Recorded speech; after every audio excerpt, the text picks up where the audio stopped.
Hello and welcome to all of our Gold Learning viewers. I'm Fiona Lang-Sharp, IBCLC Director of Communications and MC for Gold Learning. Well, I have the pleasure of sitting down with Amber McCann and Jeanette McCulloch today. Welcome, ladies. It's great to have you here. Oh, thank you for having us. It's exciting. Thanks, Fiona. I'm so exciting. Yeah. So thank you for being here again, and I do want to tell our listening audience that both of you are going to be speaking at our upcoming Gold Learning Professional Development Day 2017. It's going to be an absolute phenomenal day coming up live on September 6th. So do join us on that day. Register for the day, and you can also listen to the recording as well. Amber and Jeanette, you are going to be speaking about, well, we can see it in front of us, but if you're just listening in, the struggle is real. I love that hashtag. How to build understanding and empathy with millennial families. What a great topic. So before we get into the topic a little bit more, I'm going to ask each one of you to introduce yourself and tell us a little bit about what you do. So Amber, do you want to go first and, tell the audience who you are, what you do, and your day-to-day business, and yeah, what brought you here? Hey, thank you. I appreciate the opportunity to share with the Gold audience, and I think this is really an important topic, so I'm glad to have the opportunity to do so. My name is Amber McCann. I am an international board-certified lactation consultant, and I live in Pittsburgh, Pennsylvania, in the United States, with my husband and my 3 teenagers and almost teenagers that keep me very busy. When I'm not parenting them, I spend my time working in communications for organizations that impact families who are newly becoming families, whether they're birthing or they're breastfeeding or they're brand new to parenthood. And I engage with those families in lots of different ways, whether that be working with and educating the professionals who work with them or providing support directly to families. What that looks like on a day-to-day basis is I sit at my computer and I talk to a whole lot of people, either in conference calls or on different social media platforms, and I love it. So when people ask, I just say I spend way too much time on my computer, or my phone, which is really the truth. In addition to that communications work, I also serve on the board of the Three Rivers Mother's Milk Bank here in Pittsburgh. We're a human milk bank working primarily in Pennsylvania to serve our babies here, and it's really, really valuable work and very rewarding work. And it means everything from creating images for social media to helping support our staff in the processing of milk. I never quite know what that might look like from day to day, but I really appreciate that. And my husband and I love to eat out at restaurants. So that's what we do in our spare time, is try out all the new foods around here in Pittsburgh. So that's me. And a number of years ago, I don't know, we're pushing 10, I met this wonderful human on Twitter. Her name was Jeanette McCulloch. Little did I know that all these many years later, what started as sending hashtags and links back and forth to each other would create this really fantastic partnership that we have doing the work. So I'll have Jeanette. Why don't you tell a little bit about yourself? Thanks, Amber. Yes, I met both you and Fiona as well on Twitter. Yes, it is true. So as much like Amber, I am also an IBCLC, and I am also the co-founder of BirthSwell. And what BirthSwell does is to help spread birth and breastfeeding and maternal child health genius, and to help change policy, to build businesses and build organizations, all using strategic digital communications. So what that really means is how can we use electronic communications this is your website, this is social media, this is amazing conferences like Gold Throws, in order to help spread positive information about birth and breastfeeding. My background is that I originally started doing work in both communications and women's health advocacy and doing public interest public relations, which is really all about how do you use communications and public relations to make change. And so I started doing that with a number of not-for-profits in the good olden days before social media. And really, like so many of the people who participate in um, who are participating in the lactation world today, I originally didn't see the applications for social media for the work that we do, and then got involved with a legislative campaign here in the state of New York around increasing birth options for families, and suddenly realized that social media was the best organizing tool there ever was. And so as soon as I was able to make that transition and see that social media is really a way to connect all of us one-on-one in the ways that I met Amber, the ways I met Fiona, and in larger groups, the way we're all interacting together or will interact together for the Gold Conference. Uh, it's an incredibly powerful tool for not only spreading information, but for building deep relationships and for making change. What I do now is, and what Birthwell does now, is provide consultation to local, statewide, national, international birth and breastfeeding organizations, all the way down to small businesses. Um, uh, and I have done some different research, including some articles that Amber and I have published together. And I'm particularly passionate about the issue of health equity. I know that if we can center the folks who are most impacted by health equity issues, I think we can make enormous change in birth and breastfeeding for everyone. And I also believe that if all families have access to high quality, culturally sensitive birth and lactation information, we can move mountains all together, which is one of the reasons why I'm incredibly excited about this talk.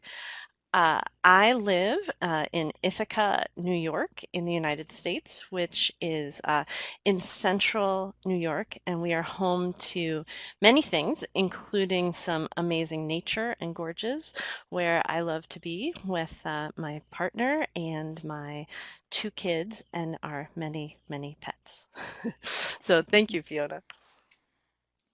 Why, thank you both. That was wonderful. And it's great to, again, have you here and just hear all the things that you've done. I know that just because we talk a lot together, we don't always remember, where we've all come from and the stepping stones that we've been able to achieve, which really brings us to this next question. And I know you can hear as we're listening in to both of you how passionate you are about working in communications and the community. It's very evident, definitely. But let's talk about specifically about the topic. Let's talk about millennial families for a minute. So briefly tell me why this became important to you, this specific topic. And again, just expand a little bit on, how it came to be in terms of wanting to talk about our families here. So go ahead. We'll have both Amber and then Jeanette. You can follow with that too. Yeah, I think, we spent a number of years doing presentations together about how to use social media, how online communications are really important, and we kept hearing this chorus over and over again, and it was this, ugh! The families I work with are always on their phones. They're very entitled. They don't want to work and do the things they need to do to get the positive outcomes. We just heard this very constant chorus of negativity about the families that the birth and breastfeeding professionals we were working with were serving. And we started to really look at that and realize, each generation that comes along has very different ways of communicating. They've had different experiences. They grew up in different political climates, different types of parenting, and all of that feeds and colors the way we see the world, embrace the world, and communicate with the world. So we came to this point of really feeling like we wanted to um, spread the millennial love, maybe was the right way to put it, to educate and to share with those who are birth and breastfeeding professionals about the unique ways that millennials communicate, why they engage the way they engage, and kind of what's going on in their heads and in their families as they're coming into new parenthood. So this talk really seeks to provide some education and understanding about different generations, how they communicate, so that we can kind of lock in on where we are ourselves, and then really identify some of the values and communication strategies that best work with these families. I am absolutely convinced at the end of the day, the that we work with truly do want to help and support the families they serve, and sometimes they just simply don't know how to do that. So we're trying to provide some tools for that. Thank you, Amber. And Jeanette, is there anything you'd like to add to that too? Whew, I definitely echo everything that Amber said. I think that when I think about client work in general, anytime you are working with people, a very wise consultant said to me many, many years ago, you need to find something to love about every person you work with. And that fact has really stuck with me. And one of the points that we make in the talk is that, understandably, all generations believe the way they see the world is, and they want respect for how they see the world. And our real hope in this talk is to give people who work with millennial families the tools that they need to love the folks that they're working with, and also to really be able to respect the way they see the world. Wonderful. I'm just sitting. I'm sitting right now taking this all in because I know the three of us have sat down and we've talked a lot about this, and I love what you added there, Jeanette. You know, that if you have a client, you really need to find something that you love about them, and it's true. It works. It actually translates right across all different types of relationships that we have, our working relationships. Sometimes, you know, if we're having hard times with partners or children, all those types of things. But sometimes we don't fulfill that. We don't push it forward into our clients, you know, especially when we have those situations take place as well. So lastly, as we wrap up here, I'm going to ask you guys to take it down to just a couple of sentences now for takeaway. What would you like the Gold audience to take away from this presentation? That's a good question. You said just a few sentences, right? I know. Well, we don't want to give everything away because I want everyone to come. But yeah, just if you can put it in a little synopsis for me, what would you say? I think one of my key takeaways from this talk is that millennials are not in their phones to disengage from the world around them, but rather to deeply engage with the world around them. You know, I see all the time people are like, oh, they're on their phone. Why can't they just have a conversation with someone? Well, that's exactly what they're doing. It's just a different medium. So I think that's one of my favorite takeaways from this, is just learning a bit more about what that communication looks like for the families we serve. Fabulous. Thank you for that. Jeanette? I think one of the pieces that's very important, especially for folks who might be hearing this and say, I am not going to spend 25 hours a day on my phone, is that at the end of the day, uh, no one is suggesting, we are certainly not suggesting that everyone should be millennials, Yes. but that what's important is that we understand millennials so that we can then understand how to best communicate with them. But we're really not advocating for using technology to replace the way we all might traditionally provide support. This is a way Yes. of understanding millennials. This is a way of enhancing the way we provide support.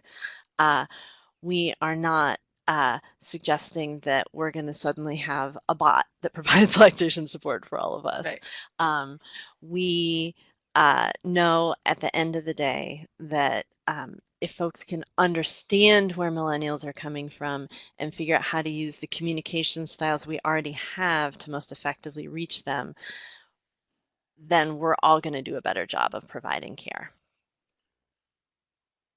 Excellent. Well, thank you so much for that. I have to say that for me, this topic is fascinating. I think it's the majority of the clients that I see, talk to every day, and I think we need to constantly be aware. I love even in your abstract talking about that self-awareness.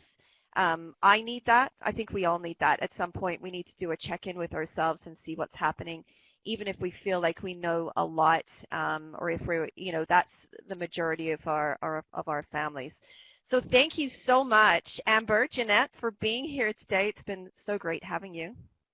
Thank you so much. We're really looking forward to giving this talk. Likewise. Thanks, Fiona. You're welcome. And thanks to our listening audience for joining us again today. And as I mentioned at the top of this session, we are having our Gold Learning Professional Development Day on September 6th. You can join us for that day. Go to our website at goldlearning.com to register and for all of the details.